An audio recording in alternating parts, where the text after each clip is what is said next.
In the 16th century, it was no measure. It was the good and the bad, the black and the white. Since we opened this museum, a lot of people came from all around the world to hear and to see more about John Calvin. The Reformation Museum in Geneva is an extraordinary place to visit. Here you'll see mementos and images and wonderful educational presentations to explain Calvin's theology, his ideas of predestination, the authority of the Word of God, the distinctives of the Calvinistic faith, put before you, and it's worth your visit. It's located right next door to the Saint-Pierre Cathedral, and the beautiful Saint-Pierre Cathedral was built as a testimony to the wonderful Christian faith that had come to this place that was pagan. But everything changed when the Reformation came. The citizens gathered in the small piazza out here and had one of the earliest democratic elections in which they voted as citizens to become Protestant. And one night the sun went down. They were a Roman Catholic parish. The next morning when they voted, they declared themselves by the authority as citizens of Geneva to be a Protestant community, a city-state. As you walk into Saint-Pierre Cathedral, you'll to this day find a plaque that tells how the citizens of Geneva came together, and they decided that they would bring the Reformation to this city. This is the plaque Geneva put up on the cathedral right after they adopted the Reformation and asked the Catholics to leave. It says, "The tyranny of the Roman Antichrist having been slain, and its superstitions abolished in the year 1536, the very holy religion of Christ having been re-established in its truth and purity, and the church put back into good order by the favor of God, the enemies having been pushed back and made to flee, and the city herself by a great miracle having been given back its liberty, the Senate and people of Geneva have erected and put this monument in this place as a perpetual memorial to attest to all future generations their gratefulness toward God." Basically what they said, no longer would they follow the Pope as the authority of their teachings, but they would test everything by the Word of God. And by looking at the Scriptures, they discovered that Roman Catholic teaching was not the truth of the Bible. And so the Reformation came to that city under the leadership of William Farel. Geneva, after a whole process of thinking about this, adopted the Reformation, and in that adoption, they decreed public education obligatory for all children of Geneva. That's the first time that ever happened in the world. One of the early actions then that we find in the Reformation that came to Geneva was the establishment of a school for clergy, a school for children, a school that would train people in the knowledge of the Reformation that was based upon the Scriptures. Now that work began to go forward with great success, but there were many problems that they had to work out. First of all, there were powerful families that had their own interests. There was a city council that wanted to make their influence known more than the Reformation influence of Farel. There also was the problem of the bigger powers that surrounded this little city-state.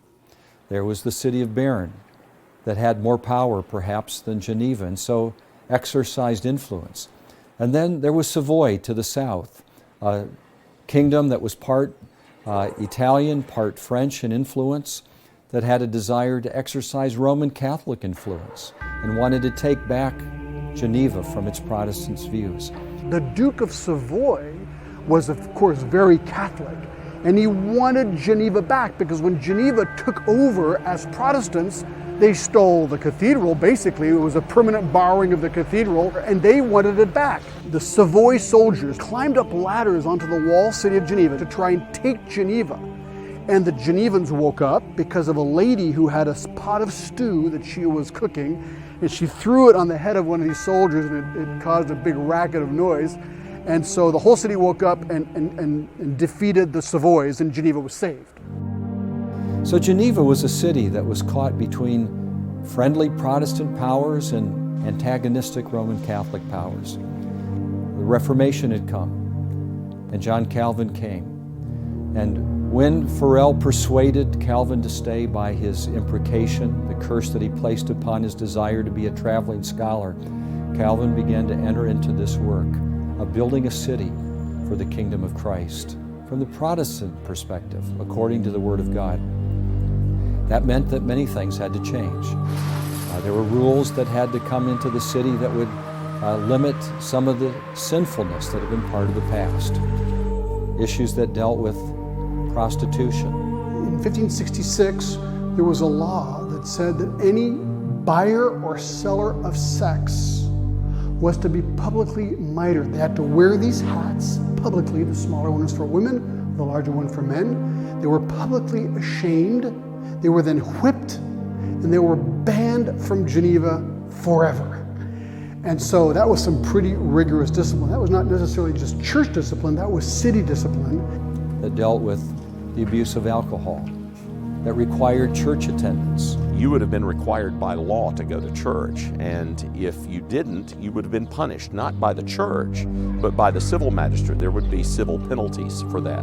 When people were living a lawless life, when they were guilty of sexual misconduct, when they were neglecting worship, the elders of the church here in Geneva loved them enough to say, that's not the way that a Christian should live.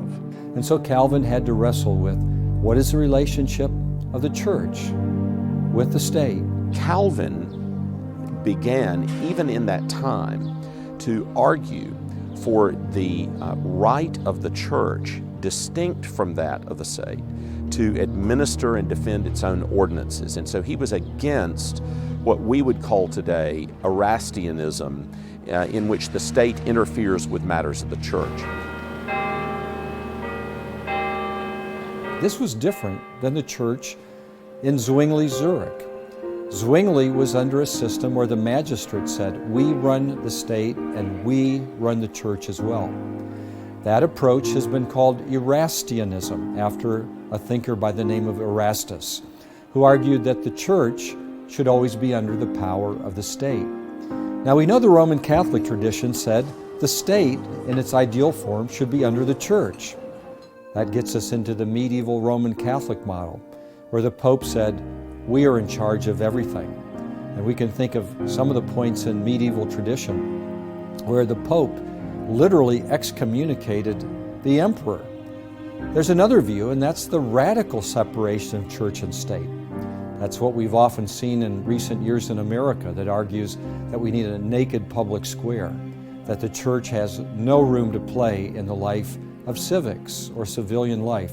It must be in a holy huddle, separated from the life of people in government.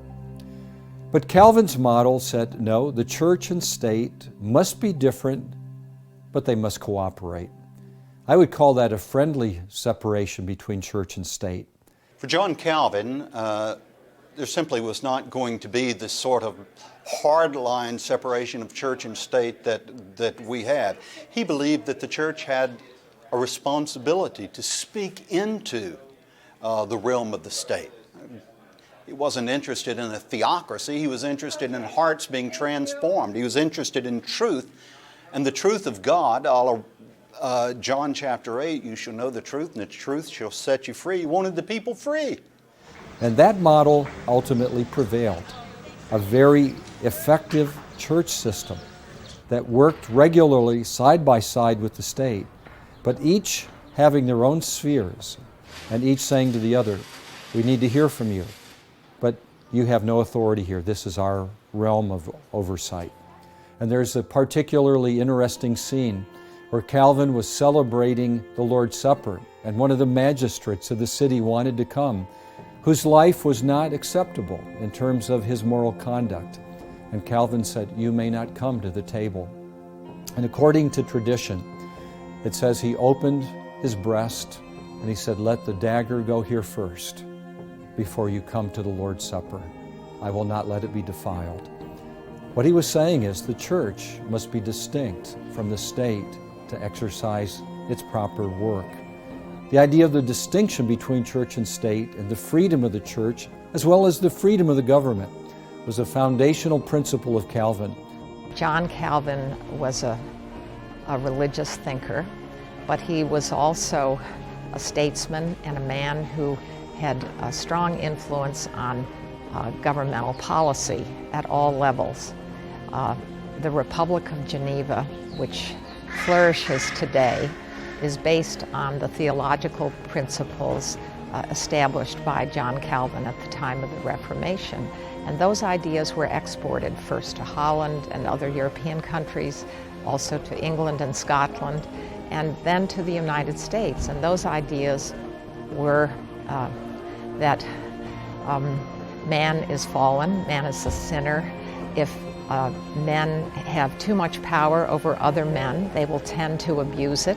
So therefore there should be separation of powers, there should be limited government, and power and governmental power should be close to the people. So if the people want to make a change, it is easy for the people to throw the rascals out. And that is a principle that I believe has worked in the United States. It was the theory of the Pilgrims and the Puritans who came here as Calvinists from the Old World to the New. And it has served the people of Switzerland very well as they have adopted these principles in their own national and state governments. So the Calvinistic model of church and state, I think, ultimately came to America. When Presbyterianism came to the United States, there was a feeling, there was a concern, it was a biblical concern as well as an experiential, historical concern, that this blending of church and state was not healthy for the gospel in the church and for the discipline and the integrity of the church, nor was it helpful for the church's interrelation with the state.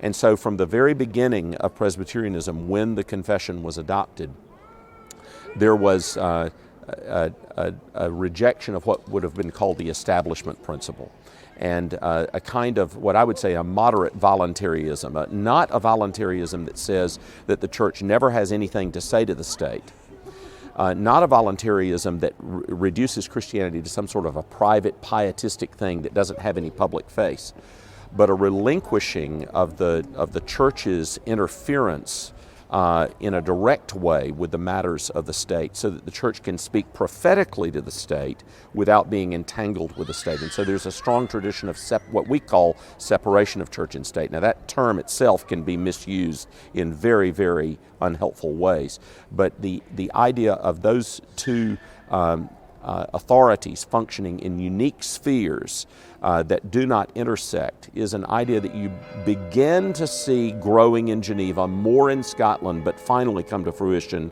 under Witherspoon and others for very obvious reasons in the United States. The legacy of a Republican government comes very much out of the Presbyterian form of church government. It's not surprising that many of the signatories of the Declaration of Independence and the men who framed the Constitution of the United States were Presbyterians.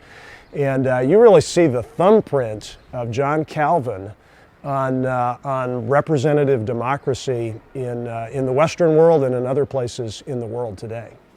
It was enshrined in a much better form than it had ever been worked out in our First Amendment, where it tells us that Congress shall make no law respecting the establishment of a religion, and it shall not abridge the free exercise thereof of the rights, ultimately, of our religious conscience. These words that stem from Calvinistic Geneva show us what the culture was to be like in Calvin's mind. It was to be a place where church and state were working together but were distinct, creating a culture where there was moral rule, effectual application of government, and yet a good deal of freedom. There are rights and wrongs found in the Ten Commandments. There are rules that must especially be enforced by the church, the rules of membership in the church, how communion is to be administered, what doctrine is to be taught. There are things that the state alone has a right to establish. How does a person become a citizen? Whether we should fight a war? What is the right amount of taxation? And as these two ideas of church and state cooperated but were always different, it created a community where business could flourish. And isn't it amazing, as you look at the city of Geneva, that it became one of the most successful business places ever in the history of Western civilization. In Calvin's Geneva, business flourished. And there's a reason for that, because there was security. The businessman knew there was a right and wrong that would be enforced in the church, a right and wrong that would be enforced in the state. And while the church and state were different, together they established a way of doing things that would predict the future in the public square. That made it a wonderful place to establish a business because you knew how to invest your money.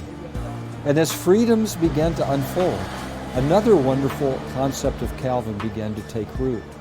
An old medieval tradition was usury was all interest gained on money, that banking was inherently evil, that it was a way of stealing money from your neighbor. Calvin carefully analyzed the scriptures, and he looked at the logic of things, and he said there's a difference between usury and interest. He said that if a businessman who has food and clothing and shelter has extra money, but not enough to do a project that he thinks is good, it's totally right for him to borrow money from his neighbor, and his neighbor to say, I will help you accomplish your task, provided that if it succeeds, I get some money. And it becomes a covenant, a contract, where both are blessed. Jesus himself said to the man who hid his talent in the ground, couldn't you at least have put this money on loan with the bankers and have made some interest? That idea is at the core of the cultural success of Geneva. But Geneva is more than that. Geneva was also a place that wanted to not only have business success, to have religious liberty, have powerful but distinct functions of the government cooperating with church and the free market, but they also wanted to avoid war if they possibly could. Geneva realized it was a small city-state. It did not have a lot of military power. And so it created a spirit of independence and cooperation. And the idea of neutrality in war, if at all possible, became a hallmark of historic Reformed theology. Instead of trying to fight every battle, trying to be a good neighbor to everyone to the best of your ability. What we also see going on in Geneva is that as the Reformation began to take root in other countries like Italy, that there were people from Italy that needed refuge. The reasons they were fleeing? Because of the Inquisition that was going to cause their families to be burned at the stake or lose all their property. And so hundreds and over the years thousands of people flocked from different parts of persecuted Europe to move into Geneva. The city was open to anyone who would come and accept the teachings and the principles that were being put into practice here. And that has affected the city. You know, the United Nations, a lot of their humanitarian work is based here today.